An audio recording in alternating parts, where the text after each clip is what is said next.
আয়নার সামনে দাঁড়িয়ে চুলটা ঠিক করলেন, ব্যাটে একটা নক দিলেন। মনে মনে ভাবলেন, আজ তো লাহোর করাচি সব উড়িয়ে দেব। হ্যাঁ ভাই, কথা বলছি আমাদের ইয়াং টাইগার পারভেজ হোসেন ইমনকে নিয়ে। বাংলাদেশ থেকে গিয়েছেন পিএসএল মাথাতে। পুরো দেশ অপেক্ষায়, এই বুঝি ইমনের ব্যাটে ছক্কার বৃষ্টি হবে। ধারাভাষ্যকারের নাম নিচ্ছেন, স্ক্রিনে নাম উঠছে। আহা, কি এক মুহূর্ত! ইমন যখন মাঠে নামলেন, মনে হচ্ছিল কোনো সিনেমার হিরো এন্ট্রি নিচ্ছেন। আমরা সবাই রিমোট হাতে রেডি। প্রথম বল খেলেন ডট, কোনো ব্যাপার না, সেট হচ্ছেন। দ্বিতীয় বল, উফ কি দারুণ একটা শট! আমাদের বুকটা তখন গর্বে 10 ইঞ্চি ফুলে গেছে।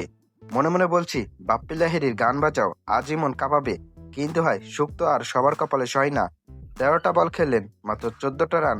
মানে রান আর বলের মধ্যে যেন রোমিও জুলির প্রেম চলছে, কেউ কাউকে ছেড়ে আগে যেতে পারছে না। আর ঠিক যখন মনে হচ্ছিল গিয়ারটা চেঞ্জ করবেন, অমনি আউট।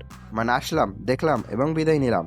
ইমন আউট হওয়ার সাথে সাথে ফেসবুকের অবস্থা কি হয়েছে দেখেছেন? ট্রল আর কান্নায় নিউজ ফিড ভেসে যাচ্ছে। কেউ বলছে, ভাই আপনি কি বিমানে সিট পাননি? এত তাড়াতাড়ি ফেরার চিন্তা কেন? আবার কেউ ইমোজি দিচ্ছে। আসলে দোষটা ইমনের না, আমাদের প্রত্যাশাটা হিমালয় সমান ছিল। আমরা ভেবেছিলাম পিএসএল এ গিয়ে ইমন হয়তো বাবর আজমকে ব্যাটিং শেখাবেন। কিন্তু ভাই, প্রথম দিন তো একটু নার্ভাসনেস থাকতেই পারে, তাই না? মজা থাকে একদিকে, কিন্তু সত্যি বলতে পারভেজ ইমন আমাদের দেশের ট্যালেন্টেড একটা ছেলে। পিএসএল এর মতো বড় মঞ্চে অভিষেক হওয়াটাও কিন্তু চারটিখানি কথা না। প্রথম ম্যাচে নিজেকে প্রমাণ করতে পারেনি ঠিকই, কিন্তু সুযোগ তো আরও আসবে। ওই যে বলে না, পিছলে পড়া মানেই হেরে যাওয়া নয়, বরং উঠে দাঁড়ানোর একটা সুযোগ। ইমন নিশ্চয়ই ড্রেসিং রুমে বসে এখন বিরিয়ানি খেতে খেতে ভাবছেন, পরের ম্যাচে দেখিয়ে দেব। তো যাই হোক, ইমনের 14 রানের এই মহাকাব্যিক ইনিংস নিয়ে আপনার কি মত? তিনি কি পরের ম্যাচে একাদশের সুযোগ পাবেন, নাকি ডাগটে বসে করাচির বিখ্যাত চা খাবেন?